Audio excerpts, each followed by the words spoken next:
so I'm gonna jump right to the topic. I did an intro, so if you can watch that intro also, okay. So please do subscribe and like it. I'm just started doing this video. Hopefully that I could attract people who is like mine, like me, and we can learn together and have this information implanted in our system so we could actually have it as a habit, as if it's our water or breathing more so, like I said in the other video that I just did. Okay, so chapter 29 of the Handbook of Life is asking God to help you influence other people. Okay, I have mentioned that in the Bible, many stories of the times that Jesus has shown how he impacted people, how he impacted to show that um, you know that everyone is a sinner, that everybody should not judge other people. And its job and our personal job, and what he was doing is to influence everyone to go to his Father. Wasn't that his job? Wasn't that his main thing, why he came down? He wants all of us to find the way to his Father, and which is through him, right? So he was trying to influence, and the same way that he's gonna help us to influence, because keep in mind that is our aim. Our one number one purpose in life is to influence other, to seek God. Okay, and this is more so a general term of influencing other, even if in a way that um, you're trying to correct a loved ones of their wrongdoing, of their habit, right? And you're trying to correct them, and you're using the Word of God as example, or stories in the Bible as an example, or some real stories of the world that you can use, right? Whatever, to help that person see the light, perhaps. That's the main thing, is for that person to get out of the darkness. And if we're helping people, we don't say, I told you so, I knew this is gonna happen, I knew. Like, we do not do that. Like, I know people does that because my family does that. Like, and not only my family, a lot of families does that. If one person, if my children were wrong, I'm watching them from a distance. I don't tell them, I told you so, I told you so. I'm not gonna rag them, or you know uh, doing a power tripping, although they'll hear it from me, not at that time. Because why? They are at the darkest point of their life. You do not want to push them more, so that they might go towards the deeper and deeper. You want them to get out to the light, into the light. Then you can talk to them. There's that proper time for everything. You know, I took a program as a counselor. I'm actually a counselor as well, so I know how um, to talk to people, really. And most of these people, like, even if you, whoever you encounter in life, keep in mind that these people, let's say they have hurt you, because it's part of in this chapter. Even if they have hurt you in the past, keep in mind that they're only acting up their own pain. I have made a video in my other channel, I believe, with regards to this, because this is how the world operates. Okay, the world is not just they will actually try to hurt, try to say something out of random or whatever to you, maybe either to purposely hurt you, or not to hurt you, because they're in pain. So they're acting out their pain, and this has nothing to do with you. Don't take it so personal, right? The only thing that you should be in pain is either, it's normal to be in pain. It's a feeling. God created pain so we know what's the difference, so we know that we could be happy as well, right? We could feel that yin and yang. So pain, let's say perhaps if you're sick, of course you're gonna be in pain. If, let's say, there's a failure, right? Or something happened, like, a loss, right? Of course, that's normal to be in pain, right? But if you're in pain when somebody um, just because you're fighting with everybody, seemingly everybody, the cashier, the bank teller, or the manager. Like it's like a constant, like you're trying to find a fight, or you seemingly trying um, um, to call that in your world, and that's not good, because that means you are in pain, right? So keep that in mind, right? And there's a lot of people out there, and you don't have control over them. You cannot change them.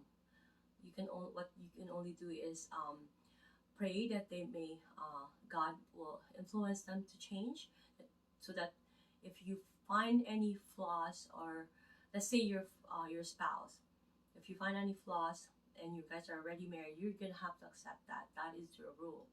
You cannot. But before you marry that person, you have to check those flaws, because you're gonna have to live with that.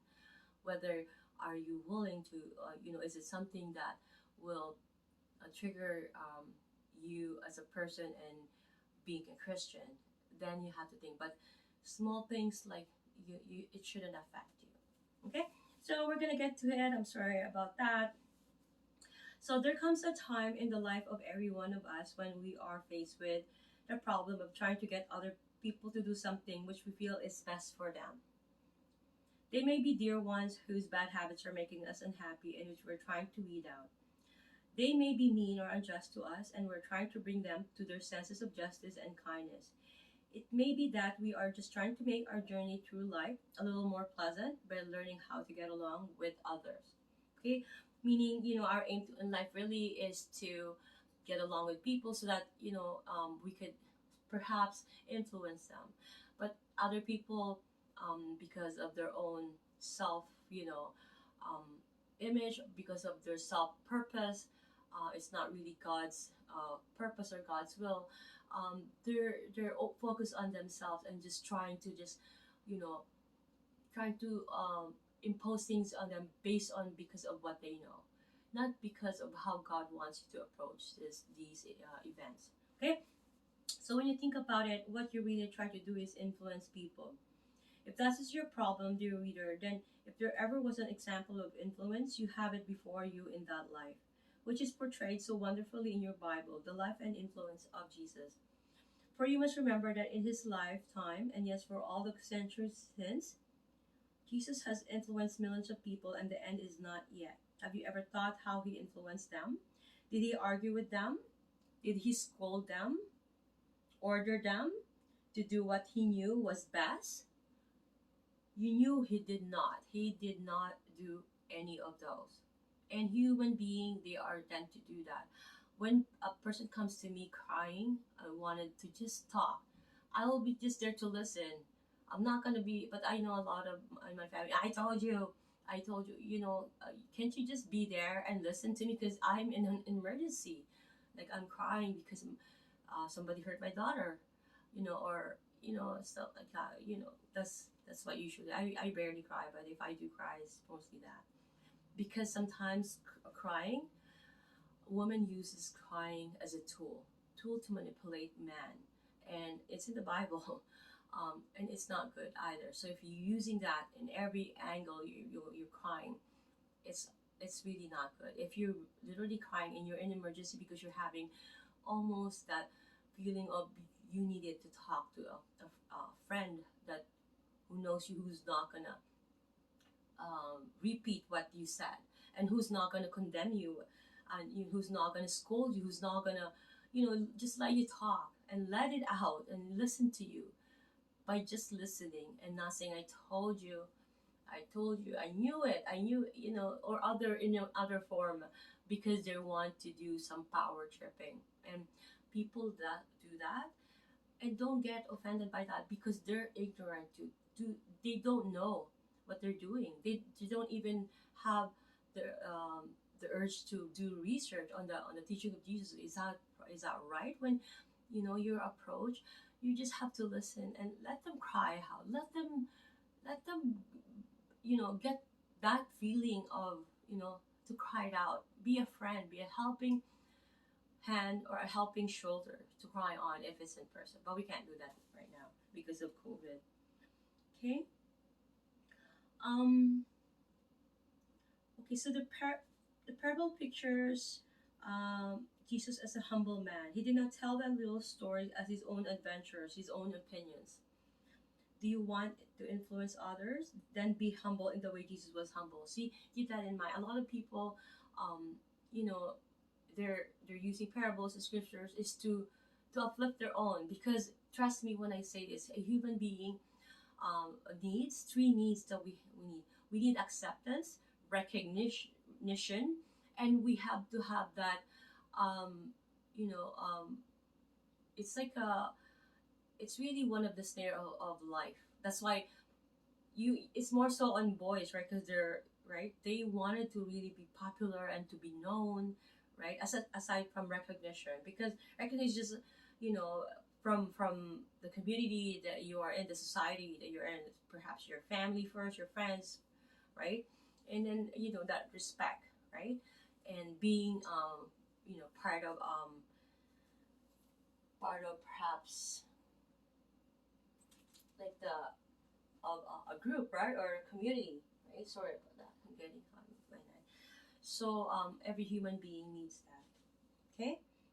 So what you for me, I remember how I written a few books, and when it comes to publishing, I was not able to. Most of these are how do you call it?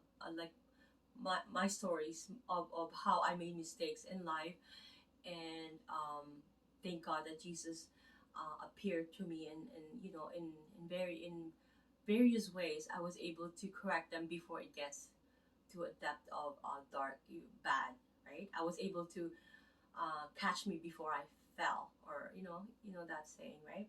So I'm so glad um, that I was able to start, you know, doing that. But because of a lot of hard work, I was doing shows, and sometimes I have just only 2 3 hours of sleep, and it's impossible really to be able to pursue like my dreams at that point. And I've lost all phones. I to be honest, I'm still in search for those, because I have all of them, and at that time I didn't really put them on cloud like now that I'm doing I'm being safe, but before I didn't.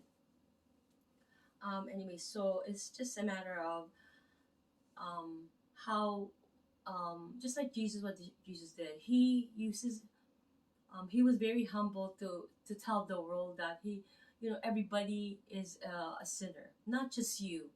You know, when somebody is in pain and crying, and I will be humbling down, say, you're not that only experiencing that. I want for that person to. I would like for me to go give stories of when I was really really down, and so that she or he will not feel that he's in that hole at that moment, right? So she can be uplifted at least, right? Um, and when Jesus used some stories of perhaps I'm gonna check out. Yeah, so confess your own fault and understand them well before you try to influence the life of another, right? So show the person to whom you are speaking that you are not standing on a high pedestal but are human with the same longings and weakness, but that through the wondrous power which God has given you, you have been able to overcome those weaknesses. Sorry. Love ye one another. The moral of all the parables of Jesus was the power of love. Jesus could see good in the Samaritan who was despised by all, in the publican who was repentant. Don't try to change people because changing them would just make you more comfortable. Desire to change people because it's for their own good, or because you love them. It's not because, okay, I don't like you.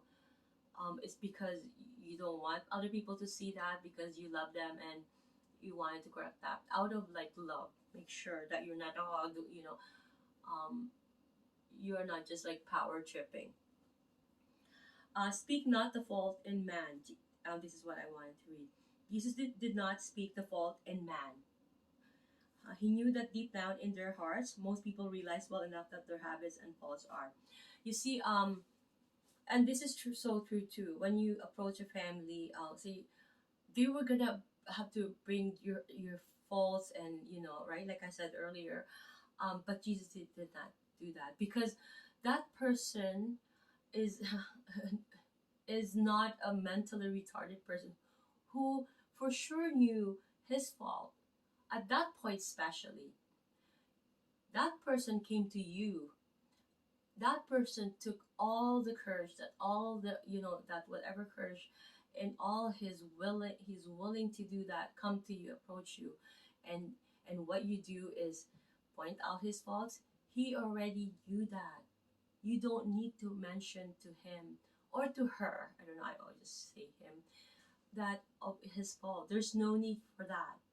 What you have to do is just, either you're going to be a good support, or if you're not, then just don't say anything, right? It's better not to say anything, unless me, the only time I will be saying something if when, I'm really quiet in general, is when I'm being insulted.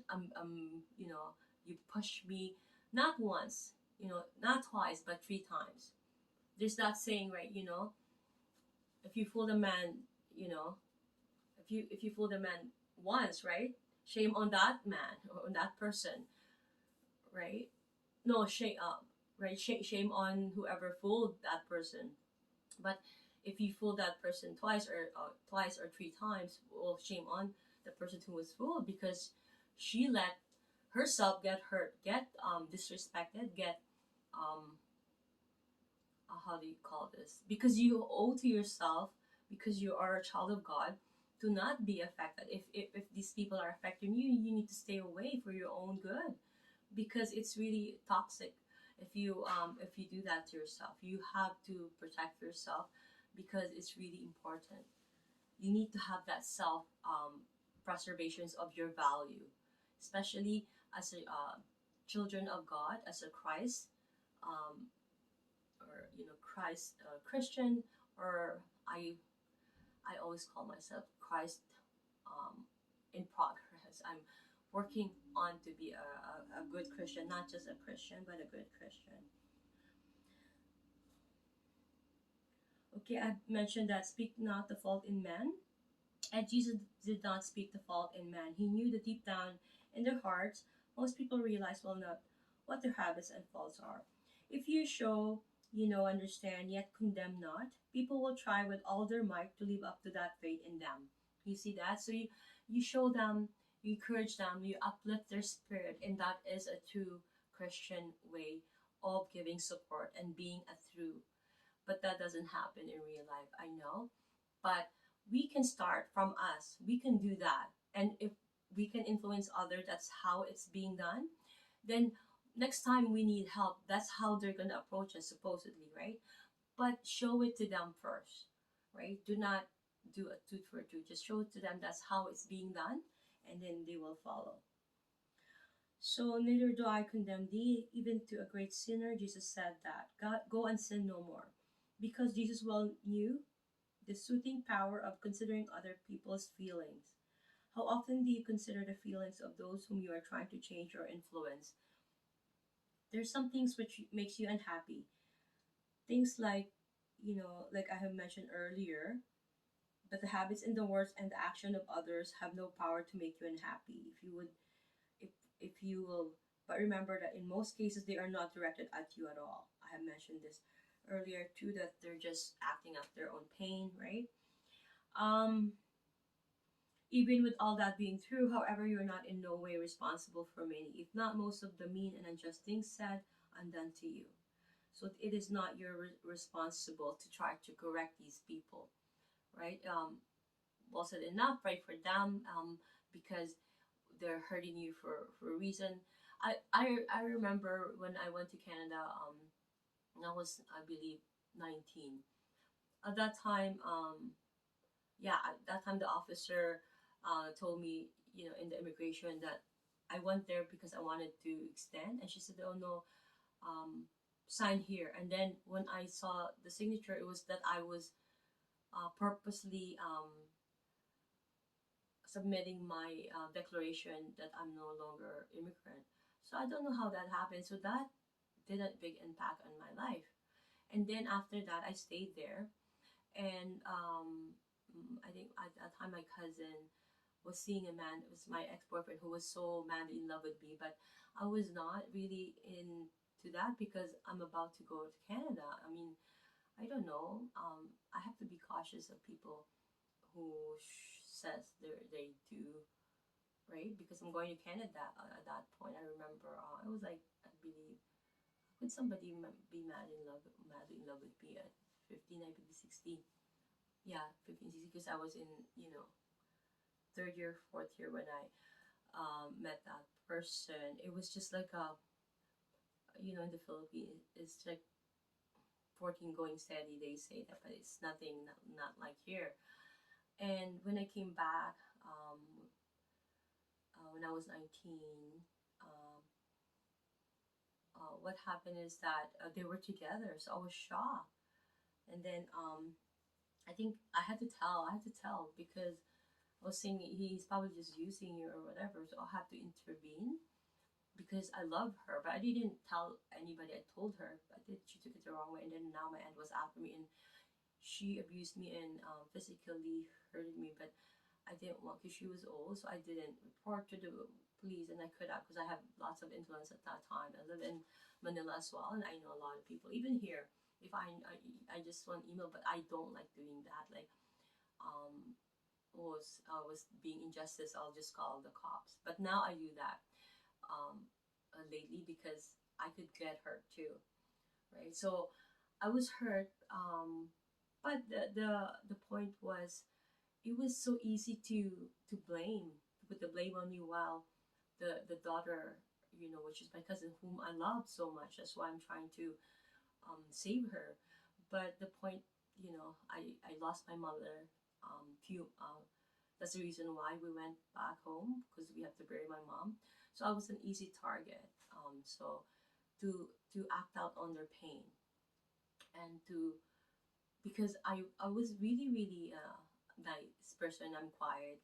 Unless I'm pushed up to the limit, like I've had enough, then that's mostly how I am at growing up. I'm even now, but I try to be more how to call it now because I just want to. I don't want people now at my age. I just don't want. It's a waste of time to even have a relationship to people who doesn't have the same belief as I do. I just don't want to pursue any further as as if we're like on a constant basis or communication. I don't like that. If I see you, I see you. If not, then I'll see you when I see you, right? And I'll be nice and I love you regardless. But I don't want that constant communication with me. Okay. Okay. So I'm gonna go ahead and continue with all these parables. Okay. So it may be true. I think I'm. Sorry. So why was it that someone took an instant dislike to you when you had hardly spoken a word to them? Why was it that someone deliberately insulted you and you rack your brains trying to figure out the reason? You were looking for the fault in yourself, but the fault is not always in yourself. The same